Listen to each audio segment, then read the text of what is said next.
I bet you my list is better than yours.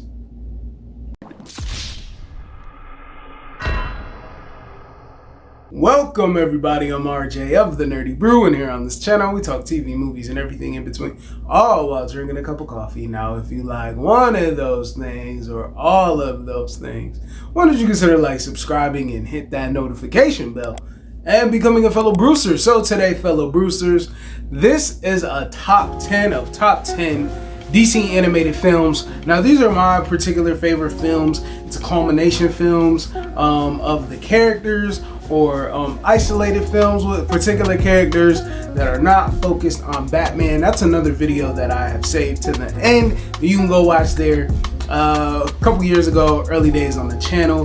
But I want to say thank you for stopping by, having this cup of coffee with me, and I hope all is well with you. And I'm glad that you're here, so I appreciate you. So now let's just get on to the list of talking about our top 10 DC animated films. And my first one, number 10, Deathstroke Knights and Dragons. Now Deathstroke Knights and Dragons delivers a gritty and action-packed addition to the DC animated universe, offering fans a deep dive into a complex character of Slade Wilson. The film successfully balanced intense action sequences with a compelling exploration of Deathstroke's morality and ambiguous nature and troubled family dynamics. The animation style is sharp and dynamic, effectively capturing the dark and violent tone of the story. While some may find it a bit predictable, the movie excels in its character development and emotional depths, making it the most watched for fans of the anti-hero. Overall, Deathstroke Knights and Dragons is a solid entry that stands out with mature themes and thrilling action. And I just love how the movie also brings out the dynamics between his family, knowing what his children are, knowing his relationship with his past lovers, knowing that violence begets violence, and then it goes through this rotation of revenge. And that's what I really love about the movie and the animation. And it's like balls to the wall, rated R, full violence. And that is my number 10 of Deathstroke Knights and Dragons. Number 9, Justice League War. Now Justice League War is based off the comic of Justice League Origin from the New 52 back in 2011. It's a second movie coming from the new DCAU after the events of Flashpoint's Paradox, brings together the iconic superheroes of the DC universe and an action-packed origin story for the Justice League. The film features a dynamic animation and thrilling battle sequences, showing the team's struggle and against the one who's known as the powerful Darkseid. While the characters' interactions are engaging, some fans might find the plot a bit rushed, but yet it remains exciting, visual, and impressive, and a good addition to the franchise. And what I love about it is these characters that are coming together. Yeah, Batman is a legend. They have reverence and respect for him, and not knowing how he operates as a hero.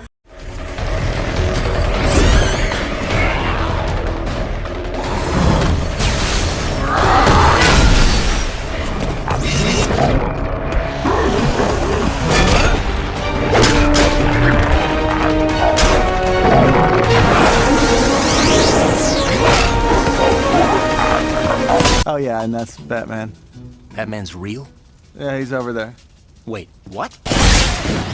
It is a real honor to meet you, Sir Batman. Sir Batman, sir. Don't bother, the guy's a total tool. I followed your efforts in Central City, Flash. You do tight, efficient work. Hey, Barry, you got a little something on your nose. All of that is a revelation to them, and them having to come together, knowing that they need the teamwork together to fight this imposing and this inevitable, unmovable object of Darkseid. But stand back and peep the light show. Green Lantern's got this. It was at this moment that he knew. He fucked up.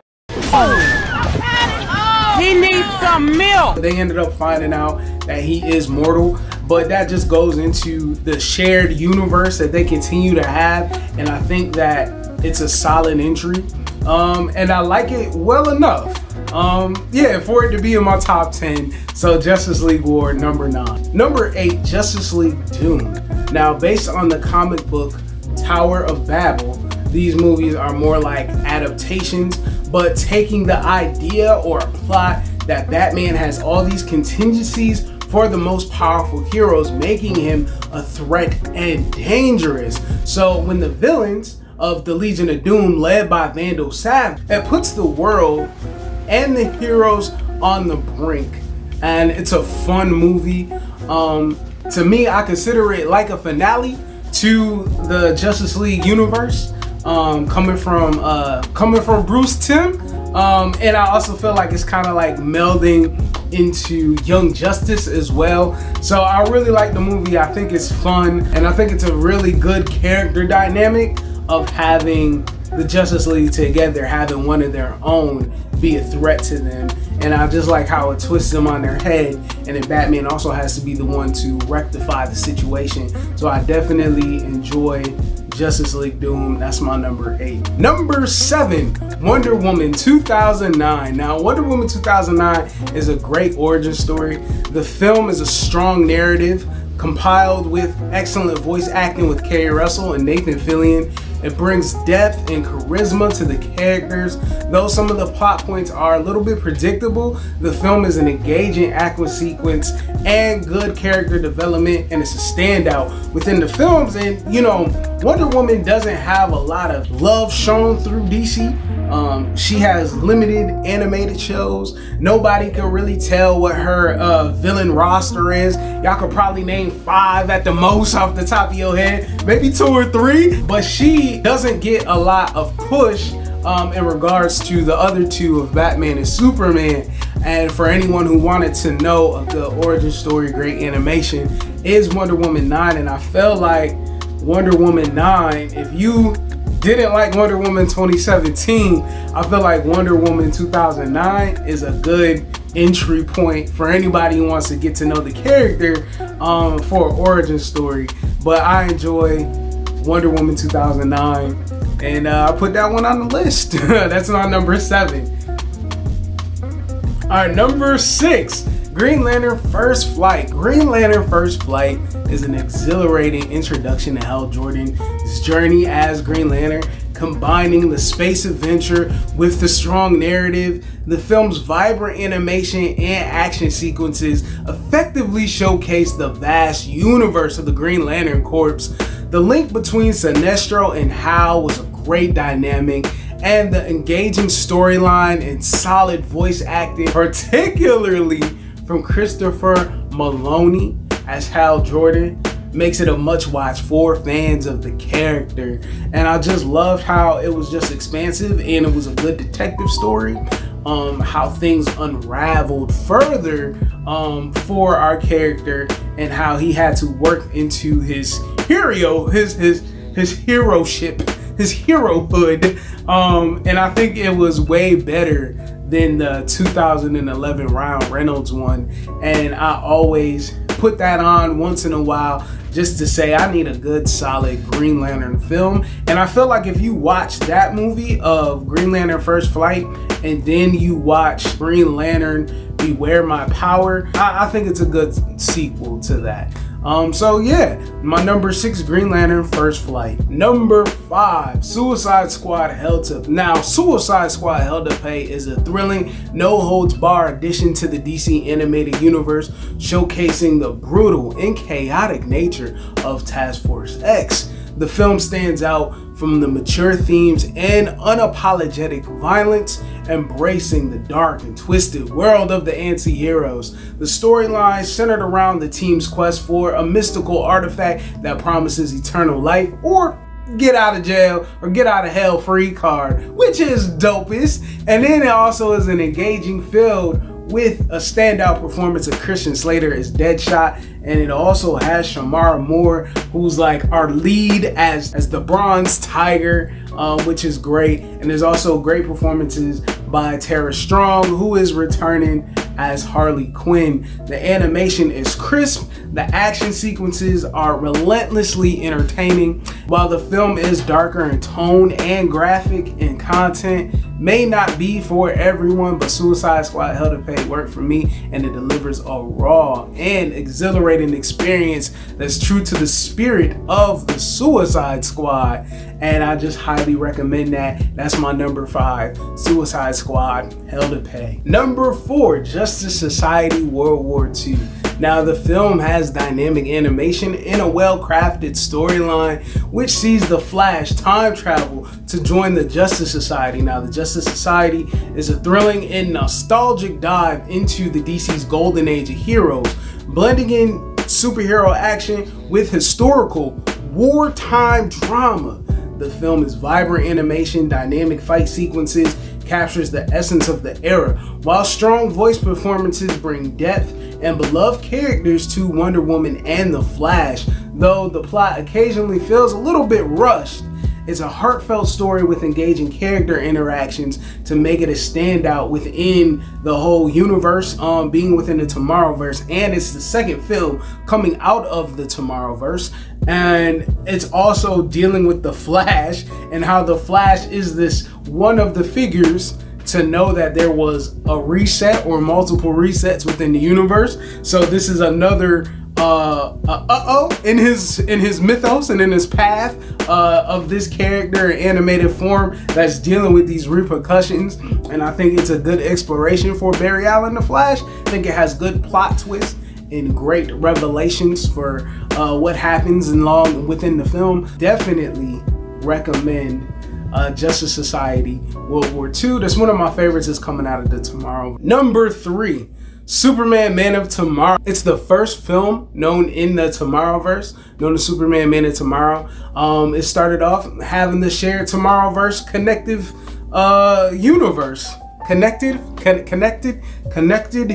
universe just ended its run with Crisis on Infinite Earths Part 3. Now it's a big thrilling trilogy that they had, but it all started with Superman Man of Tomorrow, and now this movie takes place in Superman's early days, and it's blending a modern animation with a compelling origin story. The film's engaging narrative and strong voice acting, especially from Darren Criss as Superman, having Ryan Hurst, who was Opie in Sons of Anarchy, as Lobo was ideal casting. And also throwing in the Martian Manhunter, showing that the universe is much bigger, with heroes with a great idea. It made Superman feel like Superman once again. You know, it wasn't Superman being dour and jaded in his persona, but it was just Superman being hopeful, willing to help.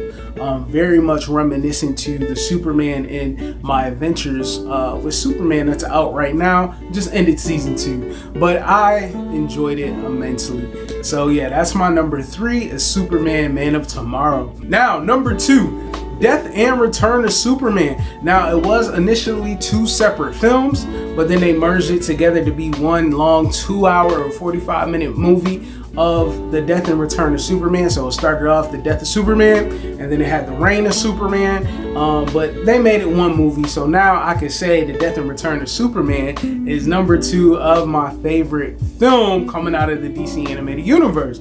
Now, I love the comic. I read it so many times. I had it in my youth. I had it so long that it ended up getting raggedy and started falling apart. So I probably need a new edition of that.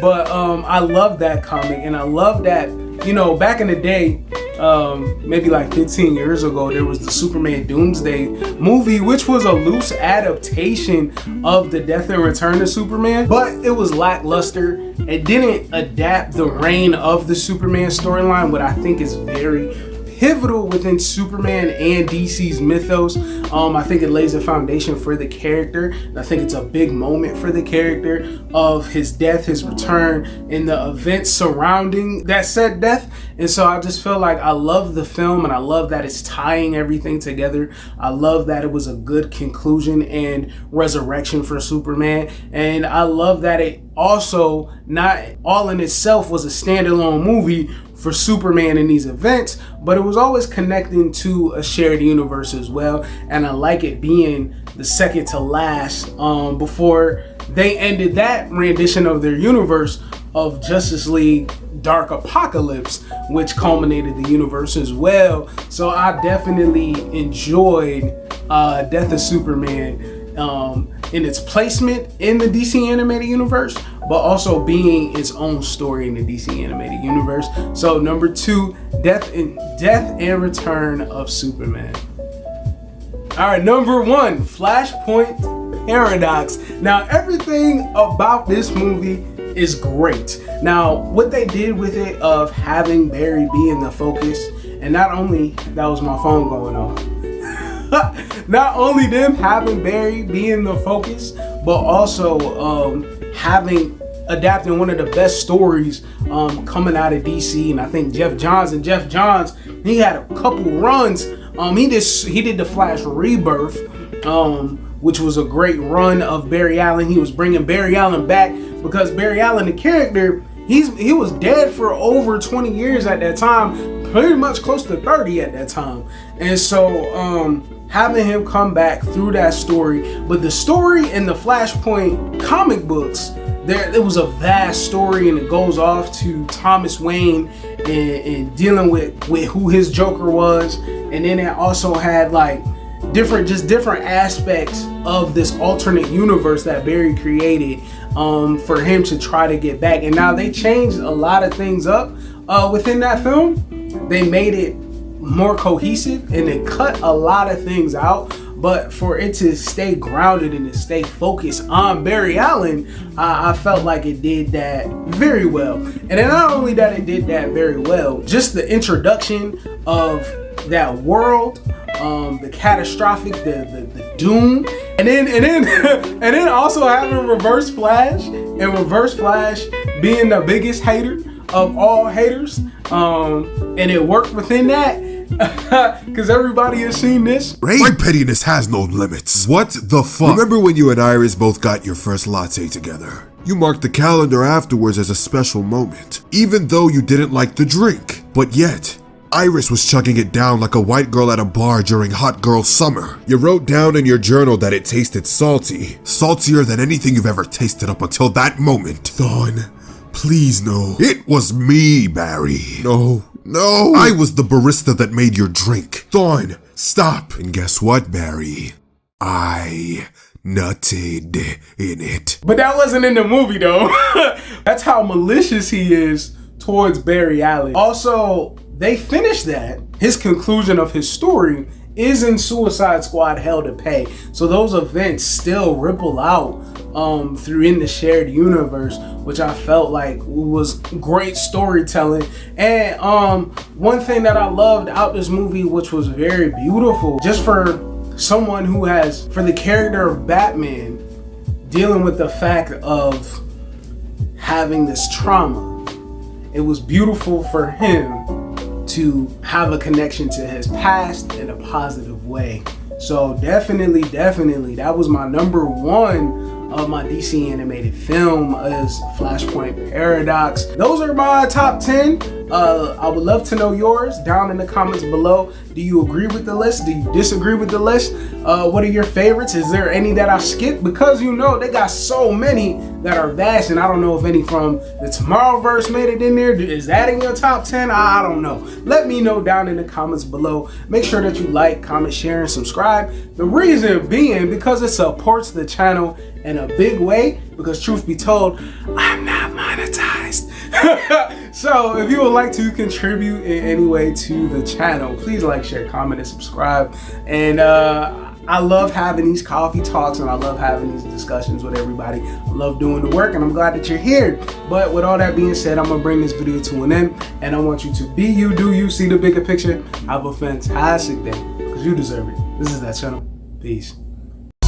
Mouth on top, Kung Fu, Bruce Lee chop, moon rocks, go Red Sox, tryna go far like Boondocks, headshot, blunt stay high, talking shit, gotta pull up on they block, you fraud, I'm Couchgod, know you got a tax like a state charge, safe house, safe house, safe house.